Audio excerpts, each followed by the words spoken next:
Hello, everybody. Recording live from somewhere. This is Zach Couples with episode number 27 of the Movement Debrief. And we got a great one for you today, ladies and gentlemen. We're going to talk about...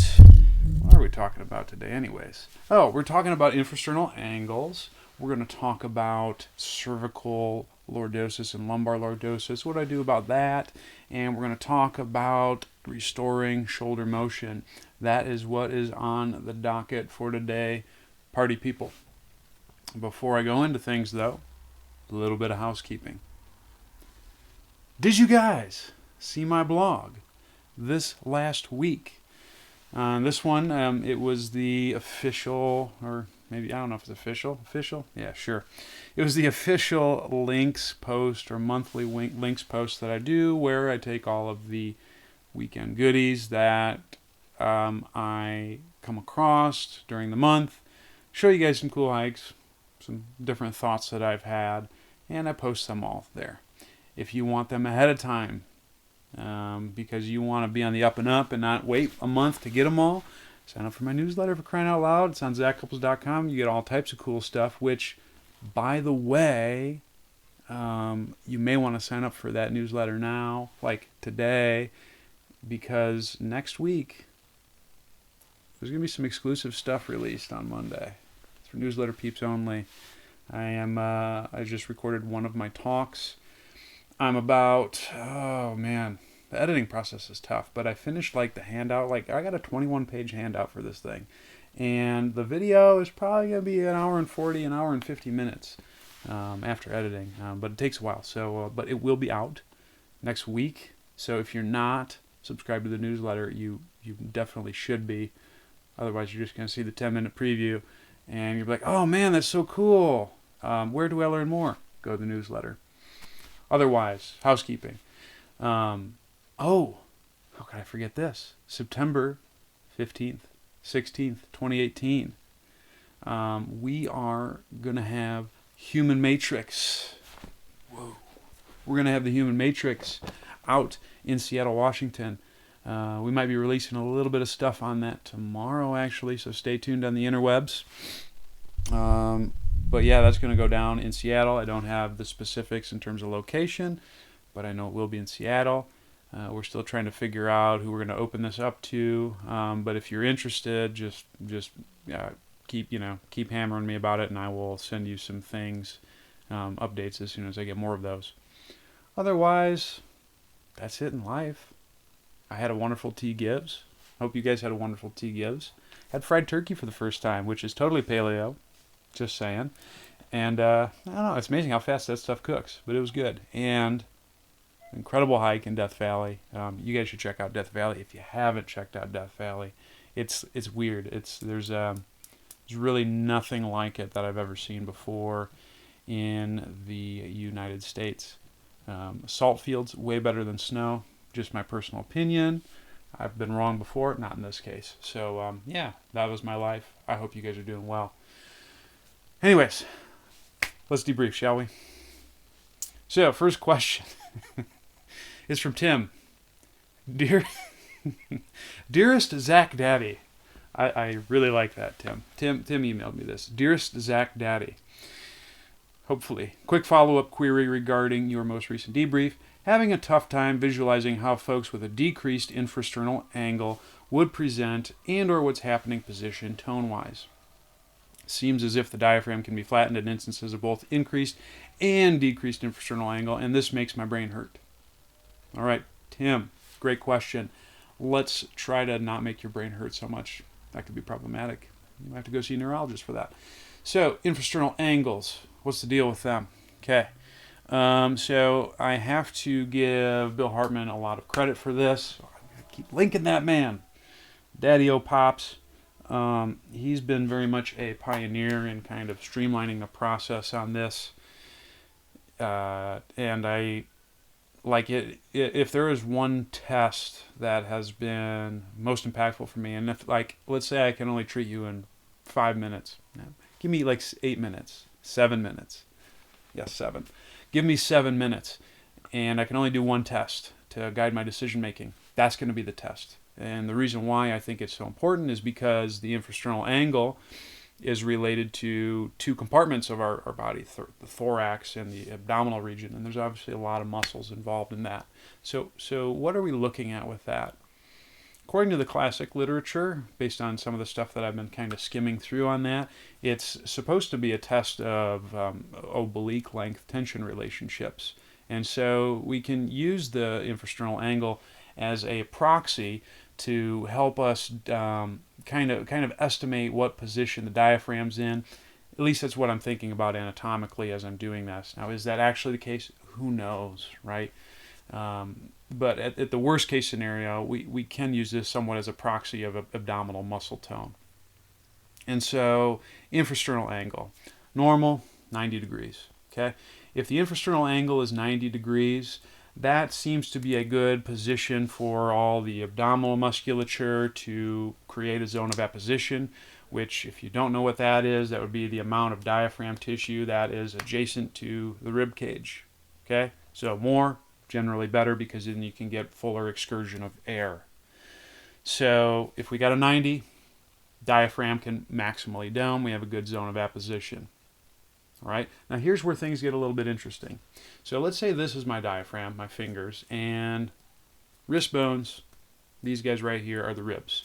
So this is normal diaphragm kinematics interacting with the ribs. As the diaphragm descends, the ribs expand laterally, just like so. Okay, so the rib cage widens. That's normal. That allows for the diaphragm to create a good amount of intrathoracic and intra-abdominal pressure, because then the abdominal contents can expand, the lungs can fill not just superior and inferior, but also essentially in 360 degree directions. So this is normal. Okay, the diaphragm should do this as we inhale and redome as we exhale. Okay, so if I see someone with an infrasternal angle that's wider, and so we're saying, probably greater than 100, 110, something like that. Okay, it's going to look like that. Rib cage is widened. Think about, from a presentation standpoint, what that does to the abdominal musculature.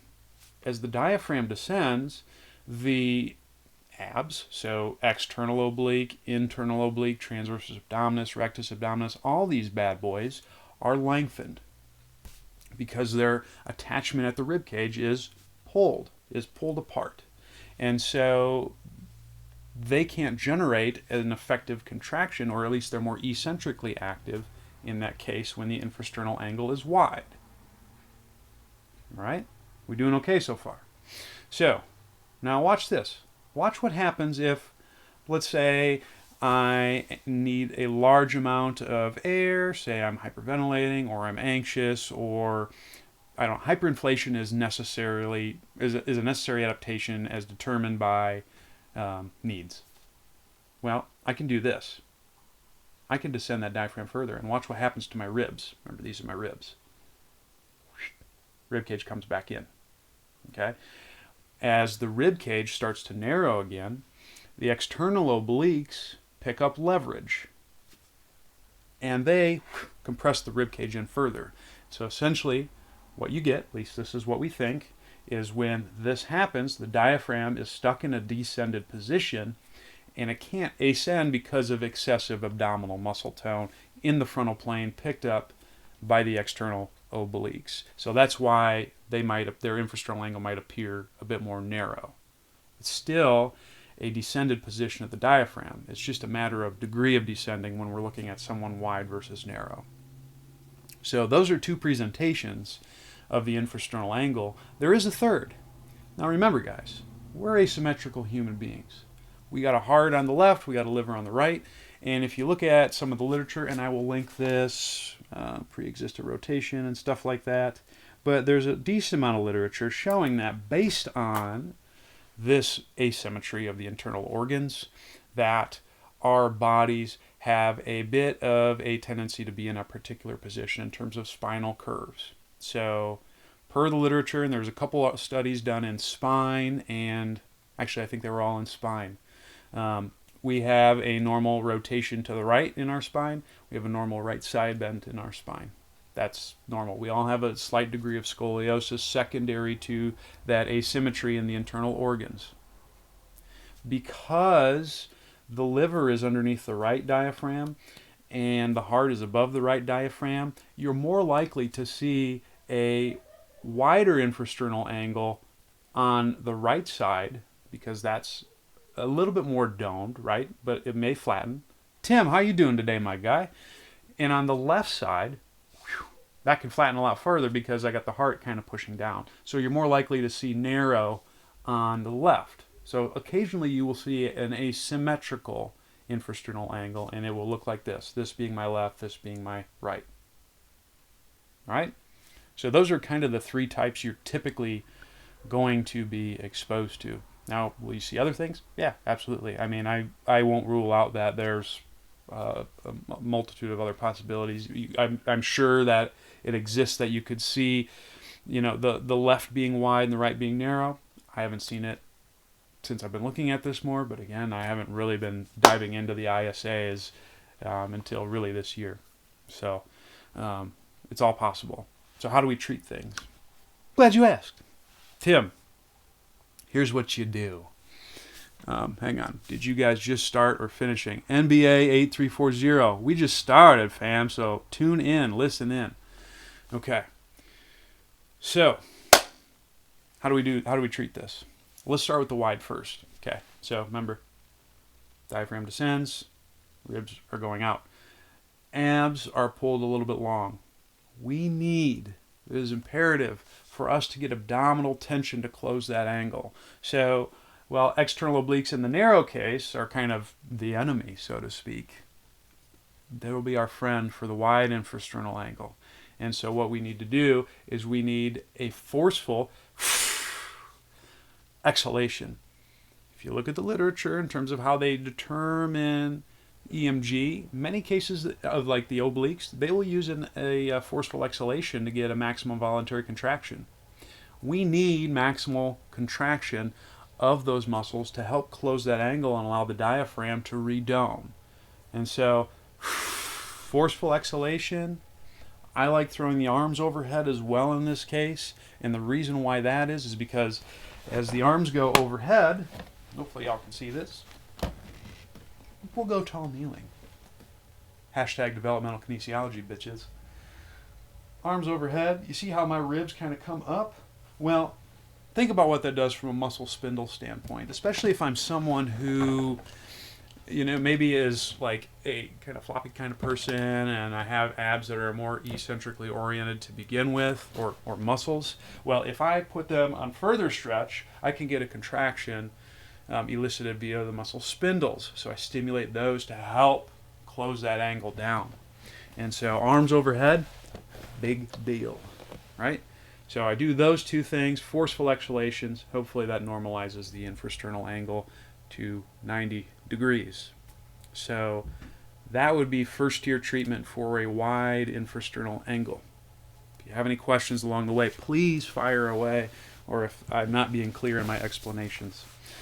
So that's wide. Narrow. Remember, they're this, right? Ribs have closed in, diaphragm is stuck in a descended position, external obliques pick up tone in the frontal plane. A lot of times these people might be kyphonic because the rectus also gets a little bit of a biased advantage here, but that's a completely another conversation that I'm trying to fix in my brain in terms of sternal position, because I think that's, for me, that's probably going to be the next frontier in terms of things being looked at. With the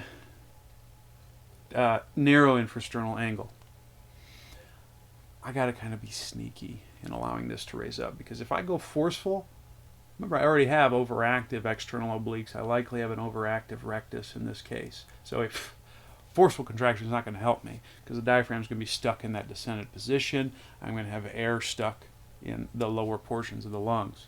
I got to be chill and I got to be secretive. Now, if you look at the attachment sites of the external obliques or the fiber direction, if this is me here, the external obliques kind of run this way. And so when they close the infrasternal angle this way, they also have a tendency to pull the rib cage forward. So just look at your Gerard. What's your favorite hiking spot in the U.S.? I'll tell you what, stay tuned and I will reveal that at the end, Gerard. But have fun at your dinner. Actually, short question. Yeah, I got to think about this, actually. But have fun at your dinner. Thanks for tuning in, and we'll see you next time. All right, so where was I? Narrow infrasternal angle. So the obliques kind of pull the rib cage forward. So what you have to do in this case to narrow the angle is you need to pull the rib cage back. And what you use for that, think about it this way, okay? So frontal plane, I'm here. Rib cage is kind of pulled forward. I need things that do this. And so what you can use in this case, serratus anterior helps retract the rib cage, but the pecs do also. When I'm narrow in this plane, in the frontal plane, the anterior to posterior dimensions of the thorax expand this way. So imagine the sternum being like way prominent. That does this, that pulls the position that the pec's in such a manner that it can help ding the rib cage back, right? So this and this is far apart. I do a reach, pecs get a little bit of leverage to push things back. So you do those two things, forward reaching to pull the rib cage back into position to give the internal obliques and transversus abdominis leverage to allow the diaphragm to ascend, creating a zone of apposition. The breathing piece, because we gotta sneak attack this, right? We can't have the abs kicking into such a high degree. That's going to be more of a open mouth, long sigh, or a yawn. That's how I think of those kind of things. So we want it to be holding this position, pull the rib cage back, long, slow exhale. That allows air to empty all the lungs. You don't get overactivity of the abs. Life is good. So those would be the treatment progression for a narrow infrasternal angle. But what do you do when you got an asymmetrical one? Do you kind of like do this kind of thing? No, you don't. What I do for this is same arm positions, right? If on the left I'm narrow, I'm going to go this way. If the right's wide, I'm going to go this way. But I'm going to be here a lot in whatever position you choose or ever exercise. It doesn't matter. The exercise selection is irrelevant. The outcome is what's relevant. But I'm going to get in that position. And what I have to think about with this is, yes, on the right side in the asymmetrical ISA, we have a little bit of descending that's allowed that to expand. But on the left, we have even further descending of the diaphragm. We have to go with the worst case scenario, which is this right here, right? The more descended position, hence the narrowing of the infrasternal angle. And so you would still do the long, slow exhale. You're still going to get this to dome, but the biggest priority is we want to be able to get this narrow side to dome first and foremost. Because if we go with the forceful exhale, you're going to have a very, very hard time getting the narrow side to normalize. So that's infrasternal angles in a nutshell. It is the first line of treatment that I go with. It's the first test that I try to impact. It's very important, and I've seen it be incredibly impactful just focusing on that and kind of using that treatment style for each. So, Tim, phenomenal question. I hope that was helpful. Party people. Next question. And actually, this is kind of a combo question. Tim continues. This also seems to be a good time to ask about instances of either increased or decreased lumbosacral lordosis and how flattened diaphragm can perpetuate either. So that's one. And then I got this other question from a boy, Brian Paxton, PT. Dana, my pleasure. I'm so glad you're here. The next part of that was from Brian Paxton, PT on YouTube. Hey, Zach, why don't you outline your approach to restoring cervical lordosis? So we have a couple questions. Sorry, I'm really thirsty. There we go. Yes. A couple questions regarding the spine. namely the lordotic portions of the spine. And, well, we know that both the cervical spine and the lumbar spine need to contain a degree of lordosis. And let's start with the lumbar first, because I think that's a little bit easier to kind of conceptualize in terms of lordosis restoration. And I know we spoke a little bit about cervical lordosis last debrief, but I probably wasn't clear enough. So let's be clear today. So, one, I will encourage you beautiful, sexy people that while I'm starting to look a lot more at default postures, after a conversation with Daddy O'Pops, we don't call them resting anymore, because are we ever really resting? We always have metabolism going. But I'm starting to kind of appreciate default posturing more, because it tells you a lot about what's their go-to, right? You know, if you carry yourself in such a manner in a static position, a relative static position, what are you going to do when you go to movement? So I do think I'm starting to appreciate that there's more value in just watching how people carry themselves. But let's say I have someone who has an increase in lordosis from an infrasternal angle standpoint, and this is true of lumbar or cervical. I'm always still going after that and trying to restore these things. But if the diaphragm is partially descended, so think more wide, I'm more likely to have someone who's had a increase in lumbar lordosis with these people. Because the diaphragm also creates, as it descends, creates extension of the spine where it attaches, and it runs anywhere from like L1 to L4, and it's a little bit asymmetrical in sides. I think, I forget. It's either on the right, it goes down to L3, L4, I think. Left's L1, L2, something like that. Don't quote me on that. But, so as the diaphragm descends, and it becomes more of a postural stabilizing muscle, the spine has a tendency to migrate into extension. And of course, think about this, guys. When I am in a wide infrasternal angle position, the abs are pulled more eccentric, or they're eccentrically oriented, or they're lengthened. So if the abs are lengthened at that attachment, we can also kind of say that they probably aren't that great in a lot of cases at the attachments in the pelvic region. And so you're going to get a corresponding anterior pelvic tilt, which increases the lumbar lordosis. So you kind of have, as DNS would call it, an open scissors kind of posture. So that's happening, right? That right there. So how would you know this, aside from visual inspection? Because I don't always trust my eyes. I use my testing to determine this. So if I see, we know based on some of the literature, and I'll link this up, but if you anteriorly tilt the pelvis and you get an increase in lumbar lordosis, you're going to see limitations in IR start to creep up. And that's hip internal rotation. So we can look at the hips to kind of give us an idea what's going on with the pelvis. And so if you see limitations in IR, maybe you see limitations in adduction, maybe you see limitations in hip extension. But as the pelvis goes forward, degrees of freedom are stolen or lost at the hip joints. And so we can look at the hip joints to give us a proxy measure as to what's going on at the pelvis. And if we take those measures and then we look at the infrasternal angle as well to give us an idea of what's going on with the diaphragm, we can say, okay, this is what's going on, right? And we can probably estimate, okay, yeah, this person's probably a little bit lordotic.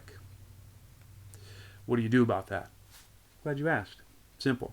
Use your infrasternal angle treatment algorithm that I just gave you, and then whatever planes of movement are limited at the hips, combine what you're doing up here with whatever you need down there. And so if you got someone who can't extend their hips, get them using muscles that extend the hips, hamstrings, glutes. If they can't adduct the hips because of increased muscle tone in the gluteus medius, or maybe a loss of posterior hip extensibility, get them kicking in their adductors. I mean, it's just you put them in the positions that they need to go, or you activate the muscles that put them into positions that they need to go, and you get them there, and you can summate it with some of the stuff that we were talking about upstairs. So that would be lumbar lordosis. Now, what if I have someone who has a reduced lumbar curve? Now, I think this can be presented a couple ways, and really, you use the test to determine who that is. Now, a lot of times people might say, well, they have a sway back.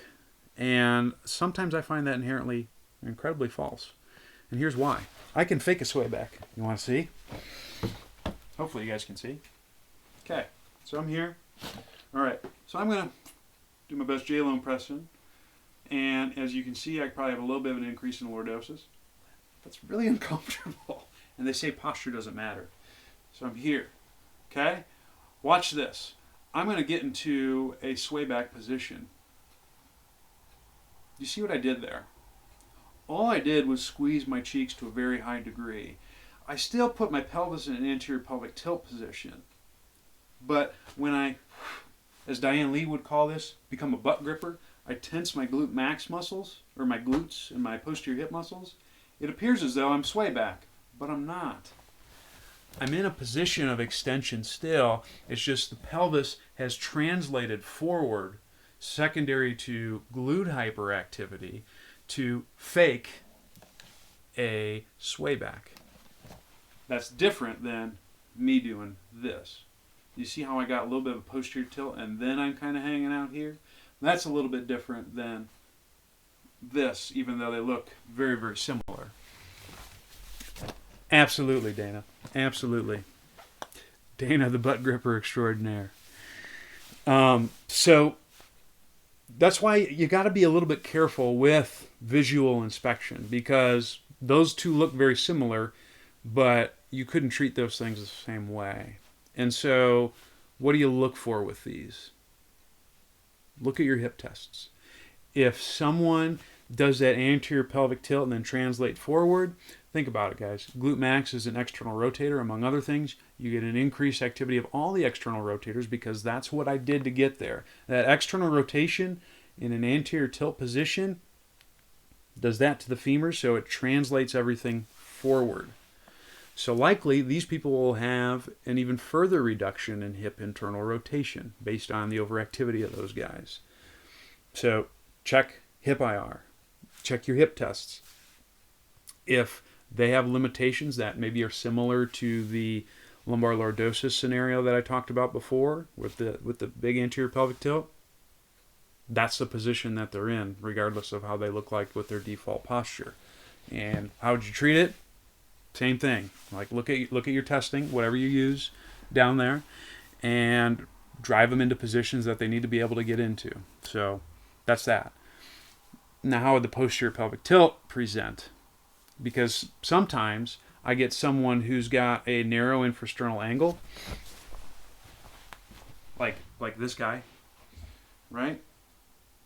I get a narrow infrasternal angle. Now, the diaphragm's still kind of in that descended and extended position, but the abs pick up a little bit more leverage, and it's potentially the case that the rectus can create a little bit of that posterior pelvic tilt. In those people, you might actually see normal testing occur at the hip. They may look like they have pretty good range of motion. But it's because of this, right? Their abs have developed enough leverage to be able to pull the pelvis into a posterior pelvic tilt, normalizing testing down there. Does it mean they're Gucci? I don't know. Can they control and coordinate that? That would be the question I would ask. But what would I treat with those kind of people? Same thing. I got to go here. If they have full motion afterwards, because sometimes what you'll see is you'll fix this, or you'll normalize this. I shouldn't say fix, but you'll see a change here, and you may see a different outcome or different testing occur at the hip. Maybe they develop some limitations because you kind of even things out a little bit, or you altered muscle recruitment in such a manner that now limitations manifest. It's really hard to say because there's a little bit of unpredictability when you do any intervention. So go after the infrasternal angle in that person, And then if, let's say, tests are normal, then you need to do some type of intervention to show that they can control and coordinate those joint positions. So I use active mid stance. I use the Copenhagen adductor. Those are my big two, and I've been using them quite a bit. And what else do I use?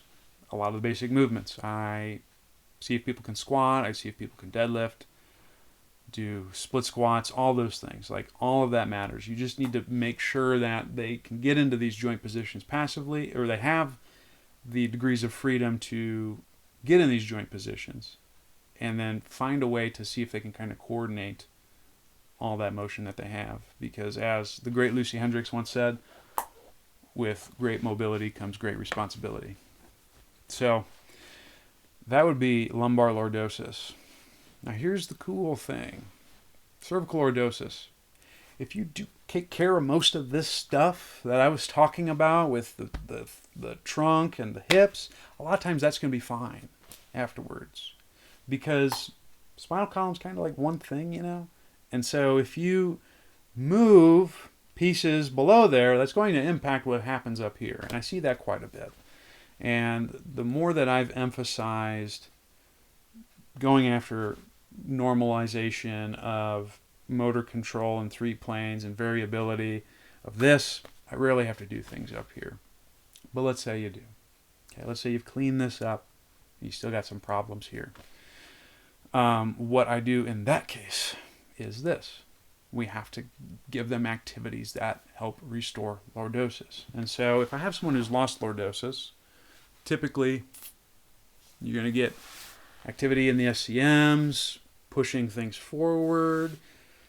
That reduces lordosis. Or maybe I get overactivity of things this way. But again, that I would think is more thorax driven if I'm seeing someone who's more like kind of the pack the neck kind of thing. Because the cervical spine also has to extend. Typically, it's going to be more that as a person who's got reduced cervical lordosis. So what do? Well, what I would do in this case is you have to do things that change the function of the SCMs from kind of clamping things down and posturally stabilizing to being able to become movers of the neck, because that's what they do. And so how do you do that? Well, first off, see if you can get them in a position of lordosis. How can I create it without SCM in it? Extension. Cervical extension. But I'm going to put myself in a good position and create that extension. That would be one piece. So I drive it from the top down. A lot of times what I do is when I'm kind of working on cervical extension is like I'll have someone supine or hook lying or what have you, put a little towel underneath the cervical spine to help force that lordosis to become prominent, especially if they're good down here. And you have them work on extending in that position. You have them work on different movements in that position. But that's a great way to restore the sagittal plane aspect first. You can also do just manual restoration of lordosis this way. And so I'll do this, get them in lordosis, and then pull up and get a little bit of traction so we can get that OA extension. So that would be tier number 1, get the sagittal plane. Frontal plane, this will kind of go into my shoulder discussion, but do they have good extensibility of the first ribs? You know, is there any restriction there? That's something I've been checking a lot more, but that's going to limit frontal plane activity if they can't mobilize the first ribs. But again, we're saying that you normalize the thorax, so that's out, right? That's part of it. Make sure the first ribs are Gucci. Hang on. NBA. Can you elaborate how it steals degrees of freedom from the hip? Yes, I will. Let me just answer this right quick, NBA. So once you got sagittal plane and you got frontal, so think first ribs, transverse. You have them in the lordosis position, work on rotation. So you want to get individualized activity of the SCMs instead of those guys working together at limiting lordosis. And so what I do in this case is maybe like, and the SFMA actually has really good progressions for this, but doing some type of band or pattern assisted or band resisted type activities, and then forcing not forcing, but working through cervical rotation or other cervical movements so you get individualized SCM activity. That's typically the route that I would go with restoring cervical lordosis. Now, there's also some things you can do up here in terms of, with some jaw type things. If you push the mandible forward, that pushes the head kind of back. That can be another way to restore lordosis as well. I'm not as well versed in those things as I used to be, I guess. I kind of moved away from doing stuff up here in terms of like temporomandibular or visual kind of things, just because it's kind of a crapshoot.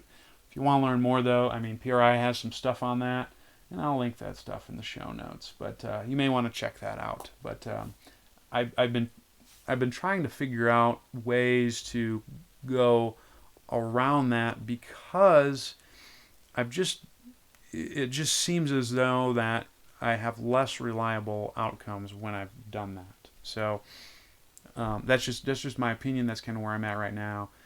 I think there's some things we can do locally to the cervical spine that can favorably impact cervical lordosis. So that would be how I go about restoring lordosis. Great question, Brian Paxton. NBA8340 on YouTube asks, can I elaborate how it steals degrees of freedom from the hip? I'm assuming he's discussing the anterior pelvic tilt. So how does that steal degrees of freedom from the hip? I'll link this article in the show notes tomorrow, NBA8340.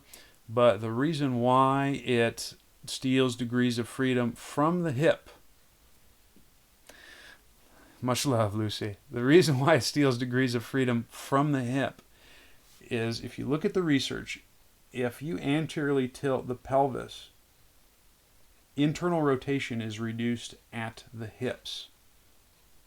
That's likely due to the position that the acetabulum goes into relative to the femur.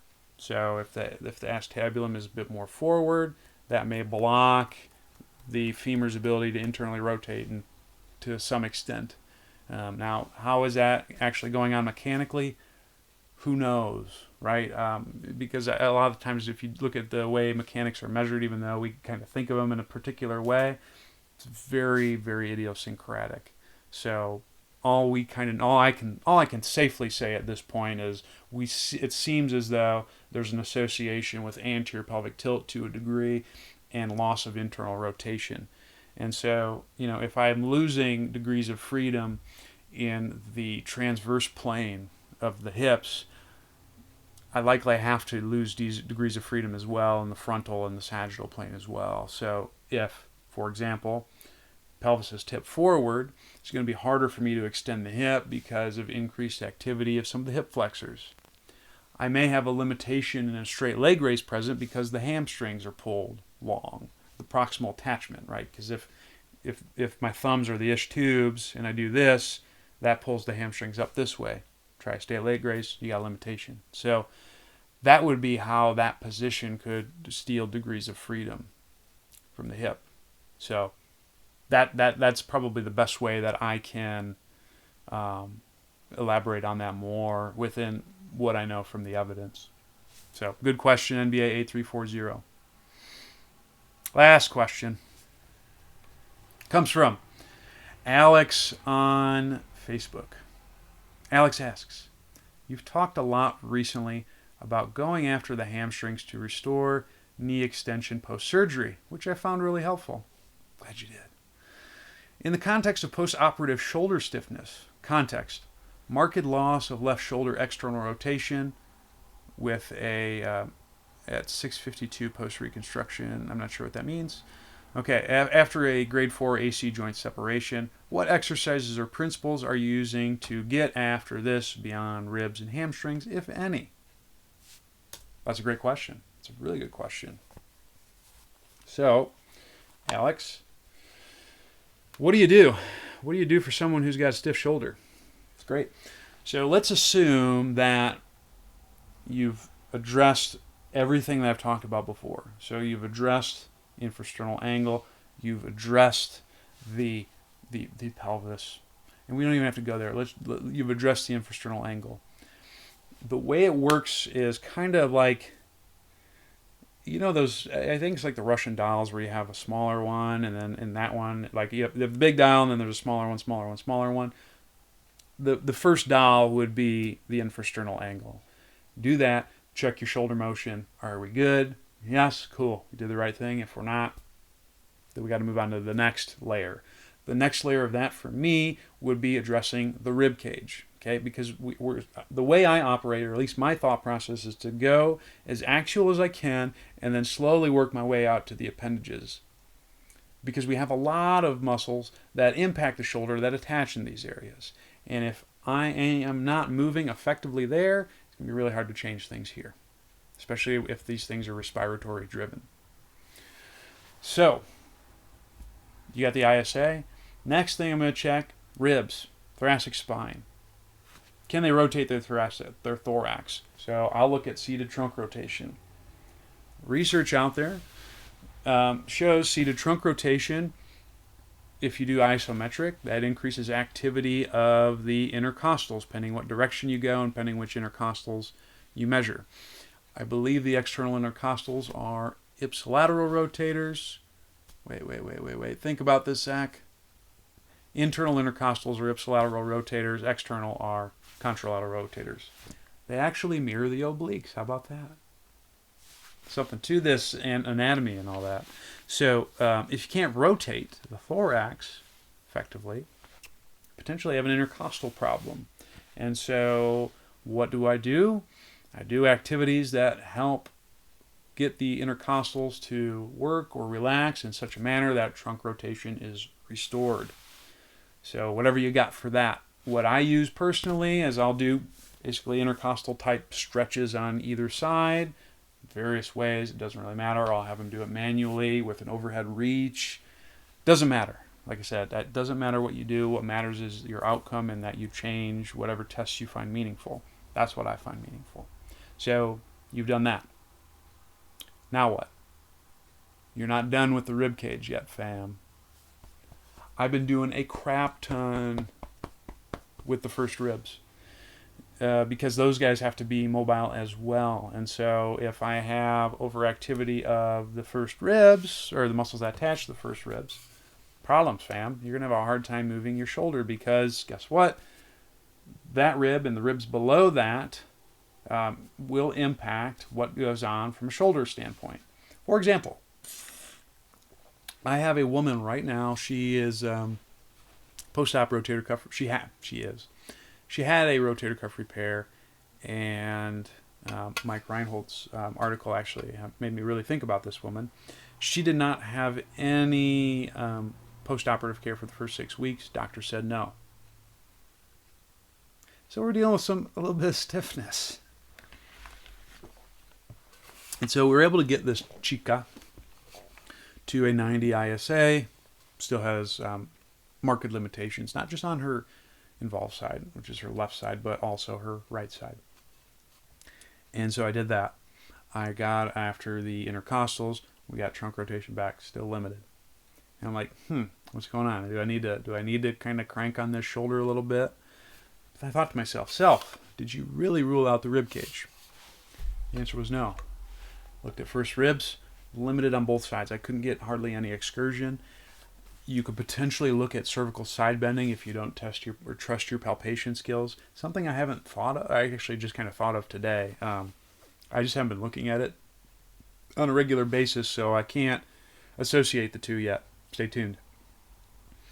But addressing first rib mobility was big, and like we were able to, once just doing some basic types of mobs that I've kind of been playing around with, able to get darn near full shoulder external rotation on the involved side, which was awesome, especially for this woman because she is so stiff, like bicep and everything. Oh, it's crazy. But had that, and then I had a woman today, same thing. She had full shoulder motion, pain at end range flexion, couldn't abduct all the way. Did some things to the first rib, in business. Whew. Everything went full, pain-free. So check the first ribs. Make sure you've normalized the rib cage. And that would be transverse plane, right? Intercostals, frontal plane rib cage, first ribs. So go after that. Let's say you've gone after that. you still got some problems.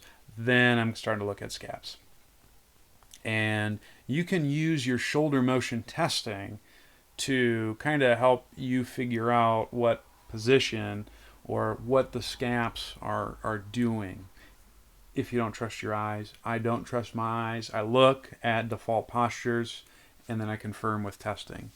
And so, for example, if I have someone who's protracted like so, and I need to get them more retracted, in this position, likely what's going to happen is I'm going to have a limitation in shoulder IR, because when I try to pull that back, the humerus migrates forward, hits kind of end range, potentially gets like a bony block or something like that. But also consider this too, guys, when I'm in this position, and this is more in this type of position right here, I may get an increased lengthening of some of the posterior musculature of the shoulder, potentially limiting IR. Just something to think about. Who knows? It's just limited. What do you do for those people? Assuming you've normalized all this, get them retracted. So shoulder IR limitations, possibly horizontal abduction, you got to get this happening. If the horizontal abduction is present, you probably got to throw some type of pec stretching in with it. So look at getting the scapula into retraction using, lower trap, mid trap, those types of things. And that can be quite impactful for restoring shoulder motion. So look at that as a potential mechanism. If you got someone who's the reverse of that, maybe they're more retracted position, what do you got to do? Protract. It's the exact opposite. Put them in the position that they can't go. So think serratus-based activities, push-ups, awesome. I really like those. Anything along those lines. The person who's retracted, possibly a little bit more limited in external rotation. You may see limitations in horizontal abduction, just what I've seen. Those would be also things to consider, is like, let's get them forward. And a lot of times you'll see some positive changes from that. Also, those people, again, like check the first rib. It just seems like those two things are very much linked. Probably because as you retract the scap, the clavicle gets pushed back a little bit. That's going to do some funky things to the kinematics or what's going on in this region. So just something to consider.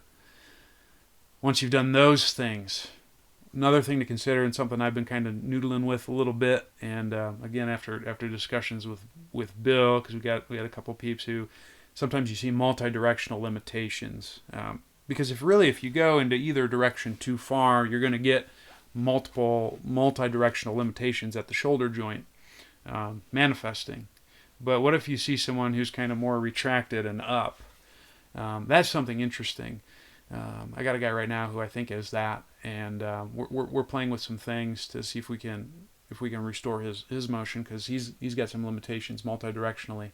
But in this case, it really is the same principle. If I've got someone who's retracted and depressed, I'm going to kind of get them, or elevated, I should say. I'm going to depress and protract to some extent like this, right? And there's a great activity that I use a lot that Bill devised, which I'll link. It's like this dorsal rostral thoracic expansion kind of jazz.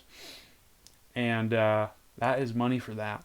So if you see someone with multi-directional limitations and you're just not sure where to go, like, as controversial as this is going to be, maybe you look at the default position that their scaps go in and you try to put them in the opposite direction.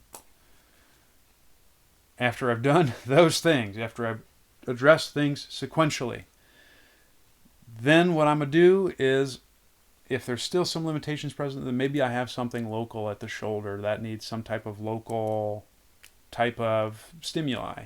And that doesn't have to be manual therapy. Like, sometimes in these cases, I may drive, some type of internal rotation-based thing to restore IR, or vice versa. Or if they have excessive external rotation, maybe I give them something to help control that external rotation-based position.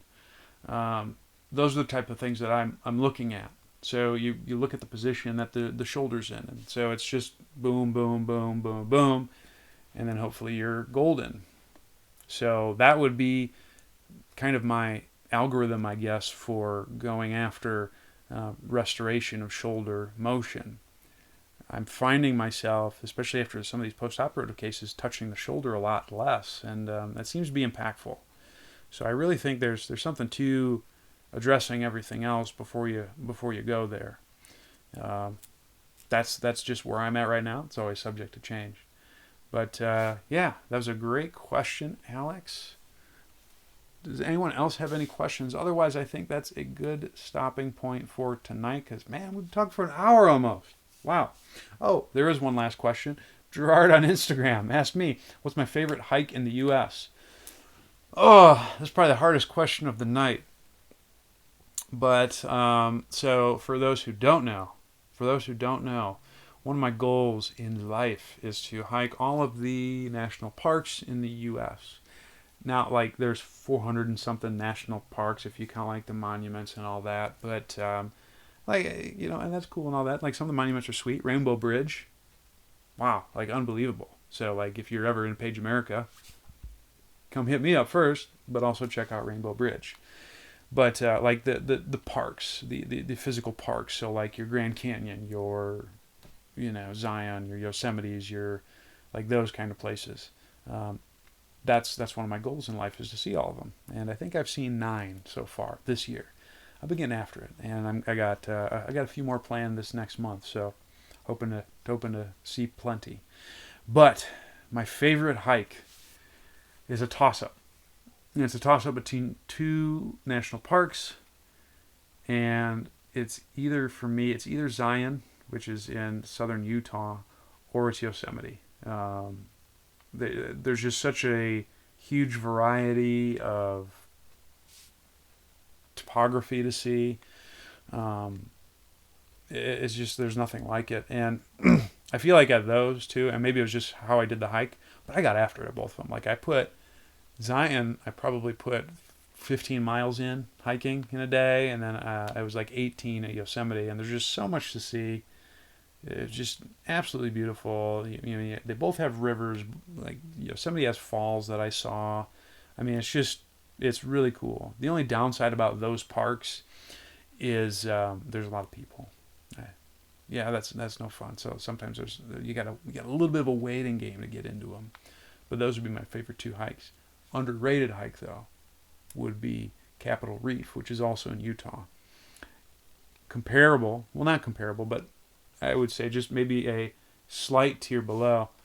Rocky Mountains are great to hike, get up to 14. Joey, man, they are on my list. I haven't made it through Colorado yet, but I will, and I'll definitely get after it.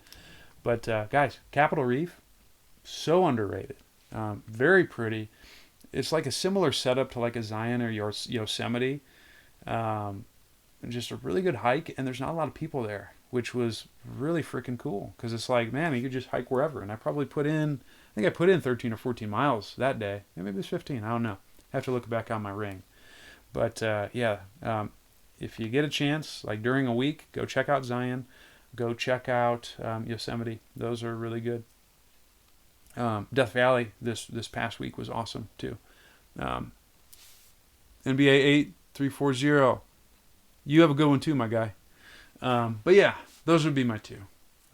Stay tuned. That's subject to change, because I got a lot more hiking to do, and we have some pretty dope spots this month, I hope. So we'll see what happens. But I want to thank everyone for tuning in. I'm sure you're wondering, where can I find out more? Glad you asked. First off, go to ZachCouples.com. If you make it up here, hit me and my PT colleague up. We just discussed your last movement debrief. Great stuff. Joey, why don't you slide into my DMs, give me your contact info, and we'll hook up, man. Because I'll be heading up that way at some point. Where can you find me? First, go to ZachCouples.com. Sign up for the newsletter, because I'm releasing a Pain Talk Monday. It's only for those peeps if you want it. It's going to be long. It's going to be great. Kyle, thank you for being here.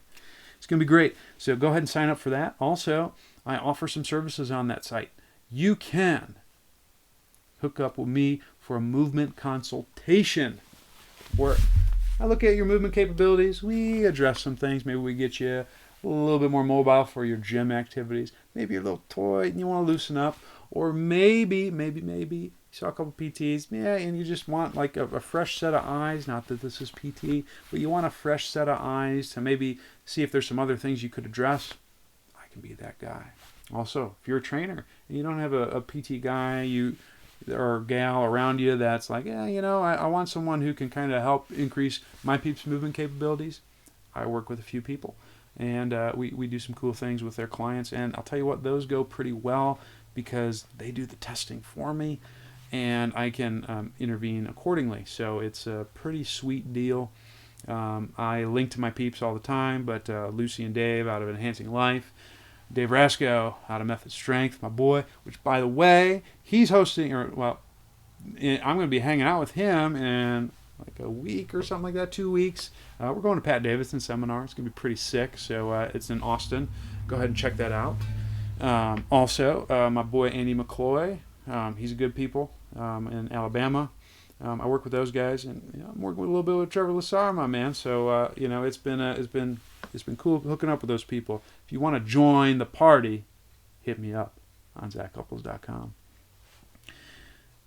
You can also do online mentoring on my site. So you know what, you need some help bouncing some ideas off with your peeps.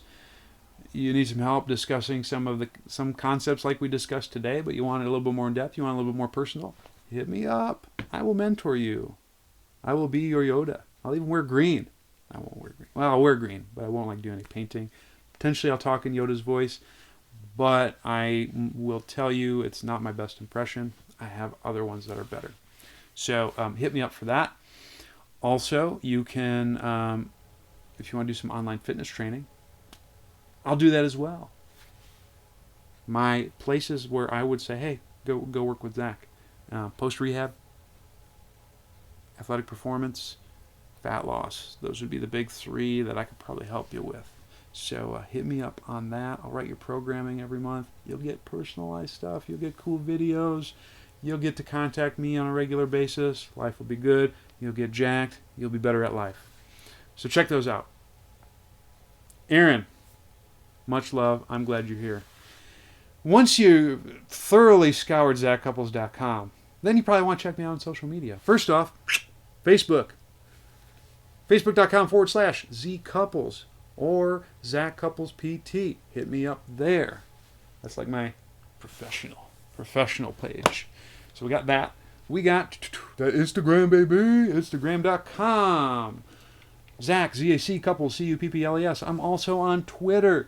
Twitter handle is ZCouples. You can also find me on YouTube. That's you beautiful people right there. Just search Zach Couples. You'll find me, for crying out loud. Otherwise, that's all I got for tonight. You wonderful people, thank you for being here. I want you to keep it real, but not to the extent where things go wrong. Stay hungry, stay learning, stay moving, and I'll see you next time. Deuces.